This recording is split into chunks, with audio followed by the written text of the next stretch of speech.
Bem, meus irmãos, a nossa reflexão de hoje está em Gênesis capítulo 18, versículo 19, que diz assim: Porque eu escolhi para que ordene a seus filhos e a sua casa depois dele, a fim de que guardem o caminho do Senhor e pratiquem a justiça e o juízo na terra.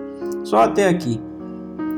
Bem, meus queridos, esse texto revela um tremendo contraste com os nossos dias atuais, pois confronta a realidade de muitos cristãos que se achegam a Deus não pelo que Ele é, mas por aquilo que Ele pode oferecer e fazer por nós. Pois muitos falsos pastores usam da misericórdia de Deus, ou seja, daquilo que Deus pode realmente nos dar e oferecer, para atrair as pessoas para a sua igreja, como se Deus fosse o gênio da lâmpada mágica, ou como se Ele estivesse aqui para realizar todos os nossos desejos. E assim as pessoas aprenderam que tudo o que elas desejarem conseguir, basta apenas ir lá na igreja, fazer campanhas de prosperidades, e lá estará o gênio da lâmpada para realizar todas as suas vontades. Pois infelizmente, este tem sido o pensamento do povo continuamente. A prosperidade material, a realização pessoal, a satisfação do próprio ego e os deleites desta vida. E por causa deste evangelho, logo se esquecem que este nunca foi o propósito de Deus para a sua igreja, e nunca o será o propósito de Deus para os seus servos. Pois está escrito, outra vez leio, porque eu escolhi para que ordene a seus filhos e a sua casa depois dele, a fim de que guardem o caminho do Senhor. Está escrito. Mas com certeza alguém que está me ouvindo agora, ou alguém que está vendo esse vídeo neste momento, com certeza deve estar dizendo aí em seu coração: lá vem o fanático herege, ensinando que a pessoa não pode ter um carro bom, dizendo que a pessoa não pode ter uma faculdade, dizendo mesmo que a pessoa tem mesmo é que ser pobre. Aí também, lógico que o cara vai falar besteira. Ele não tem uma faculdade de teologia para poder ensinar algo a respeito da Bíblia, Ele nunca participou sequer de um seminário para pastores para comentar acerca das Escrituras ou ensinar algo sobre elas. É lógico que ele irá falar heresias realmente, mas eu quero dizer aos irmãos que eu dou glórias a Deus, que ainda que eu não tenha realmente uma faculdade de teologia, que ainda que eu realmente nunca tenha participado de um seminário para pastores, e que de brinde eu tenha uma péssima oratória, isso é fato, vocês mesmos podem comprovar.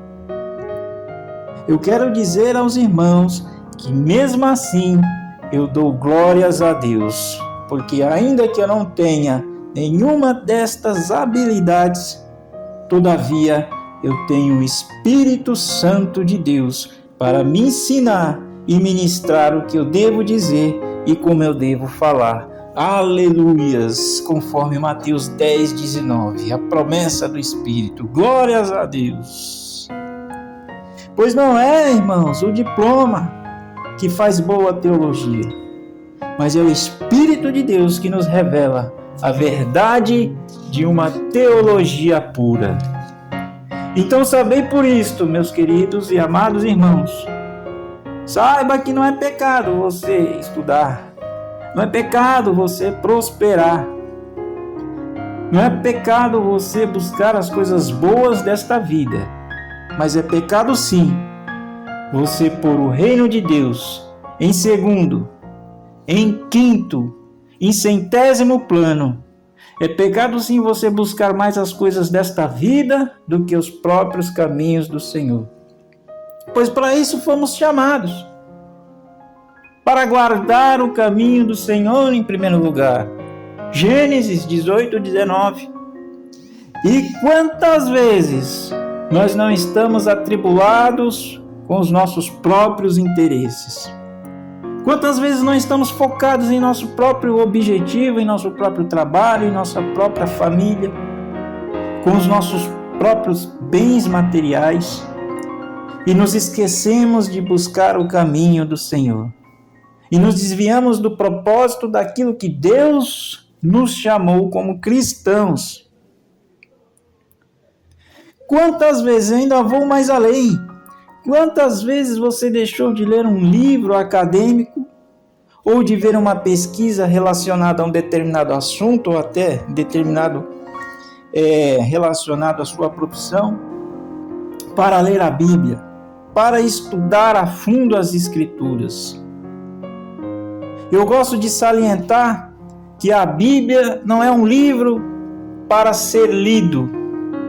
Agora eu ouvi daqui pastores, teólogos renomados, dizendo, tá vendo, tem demônio. A Bíblia, ele acabou de falar que a Bíblia não é um livro que deve ser lido, tá endemoniado. Mas é isso mesmo, eu quis dizer isso mesmo, e repito, a Bíblia não é um livro um livro que deve ser lido. A Bíblia sim é um livro que deve ser estudado, que deve ser lido e estudado a fundo. Porque um leitor desatento, uma pessoa apenas que bate seus olhos e lê, ela não vai compreender a profundidade do texto, não vai compreender a profundidade das obras de Deus. Porque para você compreender o mistério de Deus, é necessário você ser como Ezequiel, chegar às águas profundas do Espírito Santo. Aleluias! Glórias a Deus! Então eu vou mais além. Quantas vezes você parou para se desligar um pouco do seu trabalho por pelo menos 1 hora para se conectar com Cristo?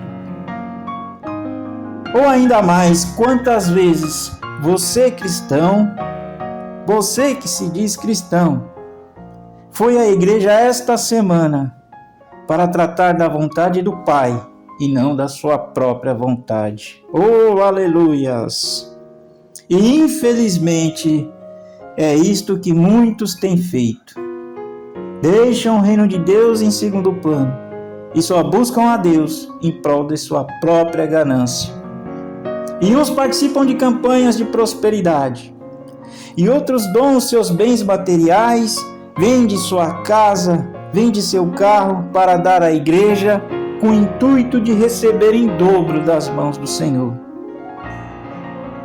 E eu digo que, assim como nos tempos de Jesus, houve uma multidão que o seguia, não pelo que ele era, não por compreender a sua obra nesta terra, mas o seguia pelos sinais que ele fazia. Assim é este povo hoje, nos dias atuais, enganados pelo evangelho da luxúria e da prosperidade, e se esqueceram, mais uma vez, de guardar o caminho do Senhor, pois este é o propósito do verdadeiro cristão. E se esqueceram mais uma vez das palavras sábias do nosso mestre, que disse: buscai primeiro o reino de Deus, e todas as demais coisas vos serão acrescentadas. Porém, não pensem o tal homem que, por Jesus ter dito que todas as demais coisas não serão acrescentadas, que ele agora está obrigado a nos enriquecer, que ele agora está obrigado a nos fazer assentar em lugares de honra no seu trabalho, em lugares de honra na sua família, que ele agora está obrigado a nos fazer andar em limusine e em carros de luxo, como os falsos mestres ensinam. Cuidado, pois o próprio Jesus não endossa a ganância e nem o ego humano, como se pode ver na parábola do jovem rico. onde ele diz ao jovem: vende todos os seus bens e dá aos pobres, e depois vem e segue-me. Ora, Jesus disse: doa a sua riqueza aos pobres e segue-me. E aí vem você, como cristão, querendo ajuntar tesouros e riquezas nesta terra. Será que você está alinhado com a visão de Jesus? Ou não há aí realmente uma discrepância entre o seu interesse e a sua ideologia com os interesses e ensinamentos do Mestre? Ele disse sim, que iria suprir as nossas necessidades. Ele disse sim, que nos acrescentaria o que for, o que nos faltasse. E Ele nos dará, Ele nos dará o que for necessário para que vivas bem nesta terra e que de nada dela tenhas falta. E se Ele vier a te dar ainda mais e assim lhe sobejar, lembra-te dos irmãos pobres da igreja e dos mendigos da rua e supre-lhes o que lhes for necessário. Mas olha, não dê aos fariseus, que vivem e possuem grandes fazendas. Não dê aos saduceus, que têm helicópteros para se locomoverem de um lugar para outro simplesmente porque não querem pegar um trânsito como todos nós fazemos. E também não dê aos escribas, que enriqueceram coletando dízimo dos irmãos carentes. Mas dá ao teu irmão pobre e necessitado, ao teu irmão da igreja necessitado, que está desempregado neste momento. Dá àquela irmã desempregada na igreja que tem 3, 5 filhos para criar. E Cristo te abençoará para sempre. Aleluias! Que a prosperidade, que os bens deste mundo, que este mundo e os bens desta vida não seja o seu principal propósito nesta terra, mas que o seu principal objetivo como cristão nesta vida seja guardar o caminho do Senhor, como Gênesis 18:19 ensina.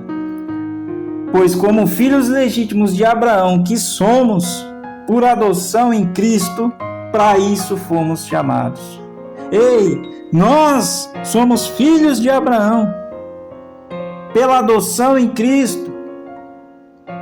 E esse mandamento nos toca a nós, pois diz a Escritura: eu sei que Abraão ordenará ele e a casa dele após ele, para que guardem os caminhos do Senhor. Para isso fomos chamados. Aleluias! Pois o Senhor preparou-nos algo melhor e duradouro do que as coisas passageiras e terrenas nesta terra. Preparou-nos um reino onde a tristeza e a morte não mais existirão, e as riquezas e alegrias insondáveis serão eternas para o seu povo, desde já e para todo sempre. Amém. Fiquem com esta palavra. Glórias a Deus. Aleluias. Shalom.